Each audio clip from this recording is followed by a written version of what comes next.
Name, Andrew Duncan. I was a dredging contractor for 32 years. I did a count last night on the number of boats that I've had. I got up to 18 and I know that there's a couple missing somewhere. I went over to Western Australia and this is what I found. I've named it Black Witch.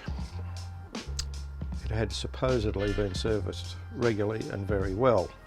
My name's Matt Inman and I'm the owner of R&M Marine Services here in Rosebud on the Mornington Peninsula. We primarily specialise in Volvo Penta and Mercruiser.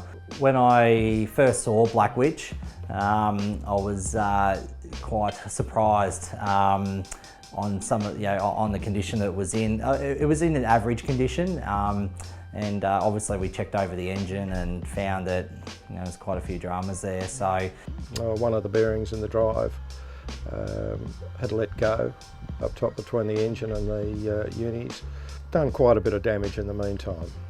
Substantial, bit over $10,000 worth. Now I know why I called it Black Witch, just for that reason, because I think it's just been an absolute witch of a boat to him. Probably from a mental point of view and a financial point of view, I think. When we started going over it, we took 2 injectors out and found that there'd been a bit of pitting in the bores due to water ingress at some point in time. And then we took extra bits off the engine, cover plates on or end plates off the heat exchangers.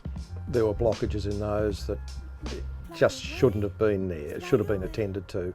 Andrew sort of decided that he'd, for reliability factor and warranty and things like that, that would repower it. And we've had the repower, which was going from a Volvo Penta D6 350 to a Volvo D6 380, so we've gone up 30 horsepower. We've actually changed our props where we were running D4s before to D3s on this, and it seems very happy with that and quite economical.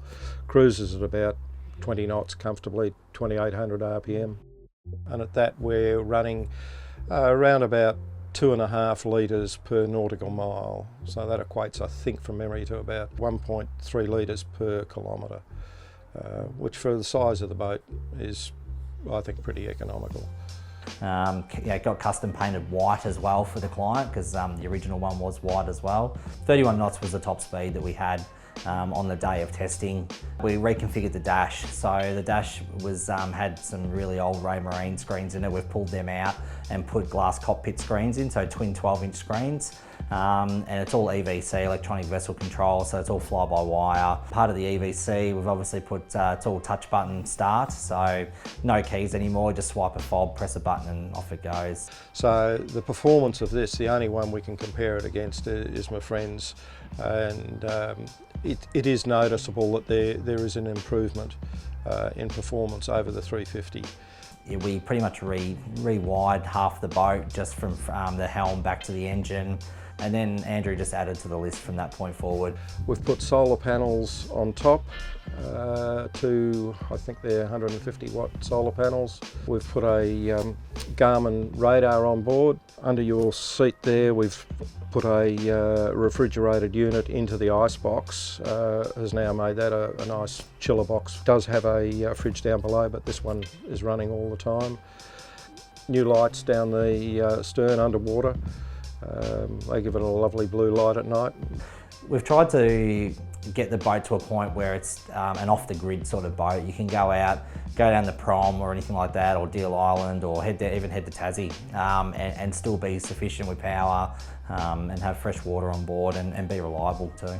At cruising speed, we're sort of sitting around 20 knots at about 2,800 RPM. We're using around about 45 litres an hour. So just for argument's sake, 750 litre tank, we'll sort of get about 280 nautical miles out of that, so about 500 Ks. So it's pretty impressive on a single engine, at cruising. There's plenty of distance with that engine and that tank of fuel. The trips that I want to do are mainly, well, apart from a bit of fishing and cruising in the bay, I want to get outside, head down to Wilson's Prom, do some of the Bass Strait Islands. I'd prefer having a diesel engine in a boat than twin petrols. just for reliability factor, longevity of the engine, fuel. Obviously, it's not as flammable as petrol. We tried to have a little race today. We had the old boat, or the friend's boat, up against this one, and the drag race. So that was quite good actually. Yeah, we obviously had Andrew's boat there, and obviously and very good client of mine, Mim, and we did a great setup, down at Mount Martha near the beach boxes there, and and dropped the flag and off we went, and it was quite interesting. We're sort of level. I was on Mim's boat, and we were sort of quite level for a bit. Then Andrew's boat just had the top end speed and power and just sort of took off on us. So it was quite good to see that obviously the old technology to the new technology now is a big improvement there. Yeah, today we had we were fortunate enough to have Matt and his son River coming on. So a little bit of fishing, a little bit of cruising, a little bit of eating, a little bit of fun, and a lot of bullshit probably. It's such a stable boat out on the water. Like some of the stuff that we've been doing with it and testing it.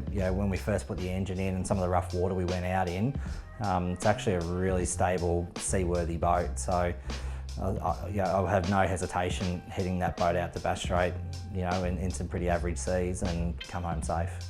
It's been a long process. It's probably taken us a good 3 months to get it, from start to finish. The day that we actually finally got it finished and in the water, and we did some water testing with it, I think the whole project and how it all came about and everything, I think it was all forgotten at that stage. I think he finally got the boat in the water, it was ready to go, he could go and use it. Anyone considering buying a second-hand boat would be very advised to get it fully checked out by a reputable mechanic. If it's got diesel engines in it, I would really recommend pulling the injectors out, checking the bores for any possible water ingress. Just get a full check out of the boat.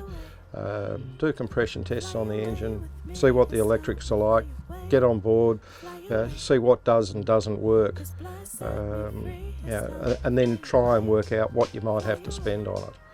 Biggest advice is make sure you get it checked before you buy any boat and take it home, because it can cost you a lot of money afterwards.